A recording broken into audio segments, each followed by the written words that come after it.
Ndabaramukije amahoro y'Imana, ndabaramukije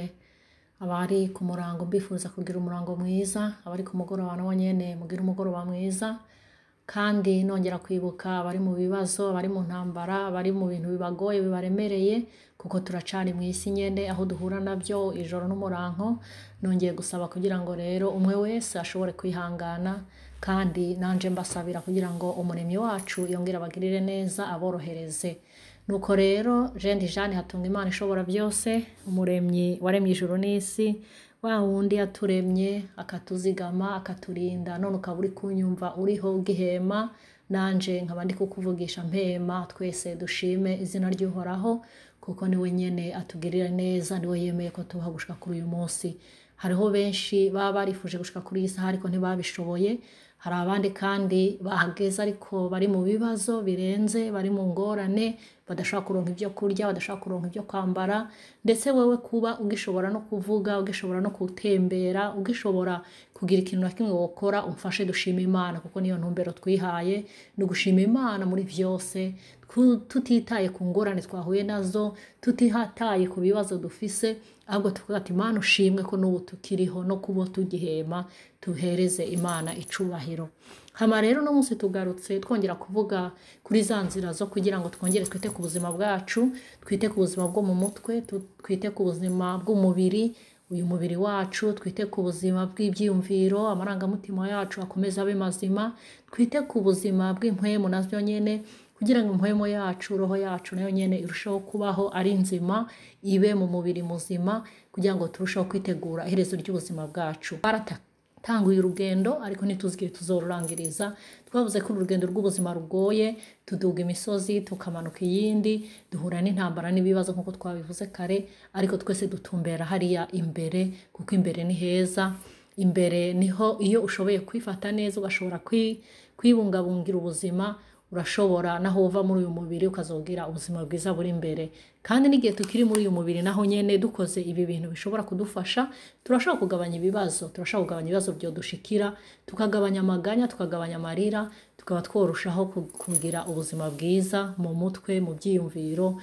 muri byose, mbega tukagerageza uko dushoboye kose. Hanyuma rero ubushize murazi ko twavuze ku nzira igira 12, twavuze ko dukwiye kugabanya bijya bintu ko ari bitatu: tugabanya amaganya, tugabanya amarira, tugabanye kwihebura, tugabanye kwiganyira, tugabanye no kwibreminga, dukomeza tuvuga ngo nitwe twiteye ingorane duhura nazo,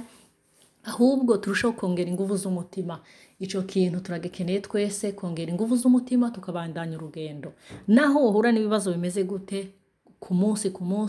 twavuze ko ukwiye gufata umwanya ukicara ugasubiramo, ukavuga ati mbe none ibi nahuye nabyo n'uruhare rw'iwanje. Wasanga hari aho wabigizemo uruhare wowe nyene, ukagerageza kubyihana, ukagerageza guhindura, kugira ngo ubandanye urugendo ruri imbere, uhindure bishobore kuba byiza. Hanyuma kandi twavuze yuko ukwiye kugerageza ukamenya intumbero y'ubuzima bwawe, ukamenya ico ubereyeho, kuko bugiye umuntu azi ico abereyeho amenya n'ico arondera. Iyo umuntu amenya ico arondera, amenya ko ategezwa kukirondera nuko ategezwa kugishikako. Iyo umaze kumenya ati je ntumbereye gushika ngaha, umenya ati mbe inzira nocamo nizihe. Cyane cyane twavuze ko dukwiye guca mu nzira zitatwononera ubuzima, zitononera ubuzima bwo mu mutwe, zitonona ubuzima bw'umubiri. Cyane cyane nk'ivyo kurya, gerageza urya ibyo kurya bifise akamaro mu mubiri wawe. Ibyunywa, gerageza unywe ibintu bifise akamaro mu mubiri wawe, ntukomeze kuca umubiri, kuko ni wica umubiri naho nyene wa wundi waguhaye azokubaza ati ko naguhaye ubuzima, niye mpamvu yatumye wonona ubuzima bwawe. Nukomeza gukora ibintu byonona mu mutwe, nawe nyene azokubaza ati ko naguhaye mu mutwe hazima, kubera iki wakoze ibintu bikonona. Ntabwo turabacu ngo twigenge ngo twikorere ibyo twigombeye, turafise aho tuzotanga raporo. Uwaduhaye impwemu ni nawe nyene azotubaza uko twakoresheje imibiri yacu. Niyo mpamvu rero gukomeza twigira hamwe, tukayaga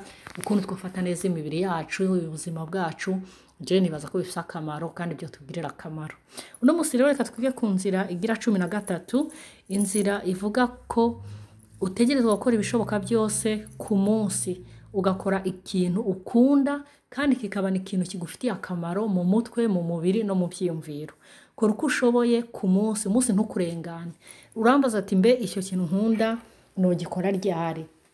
Wewe nyene no utegetswe kwipanga. Muri ko twavuze yuko umwe wese akwiye kwimenya, akamenya ati je umwanya wanje ungana uku, jewe amasaha nkoresha naya, je umwanya wanje wo kuruhuka n'uyu. Gerageza rero nimba uzogikora mu gitondo, nimba uzogikora ku mugoroba, simbizi we n'uzomenya ukuntu uzogikora bivanye n'umwanya ufise ku munsi uhakikishe yuko wakoze ikintu kigufitiye akamaro kandi ko wakoze ikintu kirakorohereza mu mutwe kikakugabanyiriza amarira n'amaganya ikintu kirakunezereza kigatuma wumva unezerewe mu mutima kigatuma wumva uronse amahoro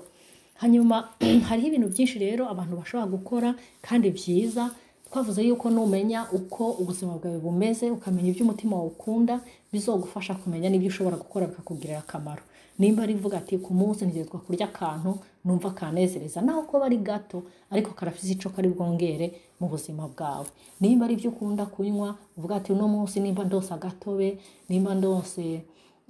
nimba nkunda kunywa amazi ikintu cyacu cyose ukunda ushobora gukora ku munsi ukavuga ati iki iyo ngikoze numva mu mubiri haruhutse numva mu mutima haruhutse numva nezerewe hanyuma abakunda gusoma nabo arashobora kuvuga ati no bose ndasoma igitabo cyane ku bantu b'Imana bo no bahanura gusoma Bibiliya buri munsi kuko urashobora gusoma umurongo uwo munsi ukaryama wumva umerewe neza urashobora gusoma mu gatondo uwo munsi ukirirwa umerewe neza soma ikintu uza gusoma kikagira ico kikwigisha kandi kikakugirira akamaro mu buzima bwawe bwo mu mutwe no mu bw'inkwemo hanyuma nimba umuntu nawe akunda kuraba ibintu ushobora kuraba nkamwe mufise amafone ushobora kuraba akavideo cyangwa kandi kantu kariko kose kakakunezereza ukumva usubijwemo ingufu nimba ari umuntu naho yumviriza arashobora kumviriza akaririmbo arashobora kumviriza ikiganiro arashobora kumviriza ibindi bintu abantu bavuze yarabibitse mu ifone cyangwa yarabibitse no kwiradiyo hariho hose biravana umwe wese rero amenye ikintu ashaka gukora ku munsi kugira ngo kize kumugirira akamaro reka dufata akaroro nitangeho nk'akaroro nka jewe ndashaka kuvuga ati ku mugoroba mbere yuko nja mu gitanda hajya twakoze yanzira twavuze ubushize yo gufata umwanya ukaruhuka naruhutse mu mutima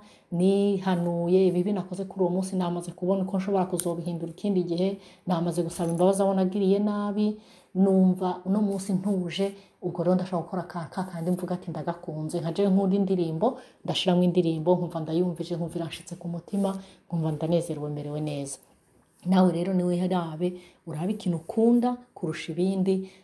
bivanye n'uko umeze niba ufise amafaranga ukavuga ati aya mahera rero ko nyafise reka mfashishe umuntu utagize n'ikindi kintu nawe afise cyo nacyo ni ikintu ushobora kuba ukoze kuri uwo munsi canke muri iyo ndwi canke muri uko kwezi ukora ikintu ciza ku wundi muntu kuko burya gukora iciza bifise akamaro kurusha gukorerwa iciza hanyuma hari abandi nabo abafise umwanya ariko akabona nta mahera afise nimba ufise umwanya uzurondera ukuntu wogenda ugafasha umuntu cyane cyane umuntu utishoboye iyo utanze umwanya wawe ugafasha abantu ugafasha umuntu naho nyine ubukoze ikintu ciza kizokugirira akamaro mu minsi iri imbere gerageza rero ku munsi canke mu ndwi canke mu kwezi ariko cyane twe tuvuga ku munsi gerageza buri munsi ukora ikintu naho coba ikintu gito kirakugirira akamaro kikakunezereza mu mutima kandi kikakorohereza mu mutwe ukaryama wumva umerewe neza ukaryama wumva uruhutse nuko muhezagirwe cyane kandi mukomeze kwiragiza umuremyi wacu niwe azigama abantu bose